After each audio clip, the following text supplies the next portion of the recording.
আমরা আজকে দাঁড়িয়েছি এখানে এইটুকুই বলার জন্য যে আমাদের আর তো সবকিছু দরকার নাই। আমার বোন রক্ষা করে গেছে, আর করবো আমরা কি বাজারে করবো?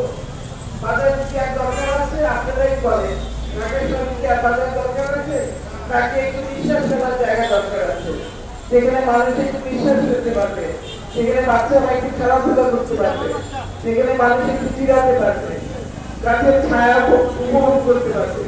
সেই জন্য আমরা আজকে এখানে দাঁড়িয়েছি যে মেট্রো রেল সাময়িকভাবে জায়গাটা নিয়েছিল, কথা ছিল যে মেট্রো রেল হয়ে গেলে এই জায়গাটা আবার হস্তান্তর করা হবে। এটার পক্ষে আমাদের মেয়র মহোদয় করেছে, মাননীয় স্বরাষ্ট্রমন্ত্রী বলেছে, তারপরেও কেন হস্তান্তর হচ্ছে না, উল্টা এখন তারা বলছে তারা সবই নির্বাচন করবে। সুতরাং এটা আমরা কোনোভাবেই গ্রহণ করবো না, কোনোভাবেই মেনে নেব না। আমরা এটা প্রতিবাদ জানিয়ে যাবো। আমরা আশা করবো এই এলাকাবাসী আমাদের প্রতিবাদে যোগদান করবে এবং আপনারা সবাই সেটা সমর্থন করবে। ধন্যবাদ।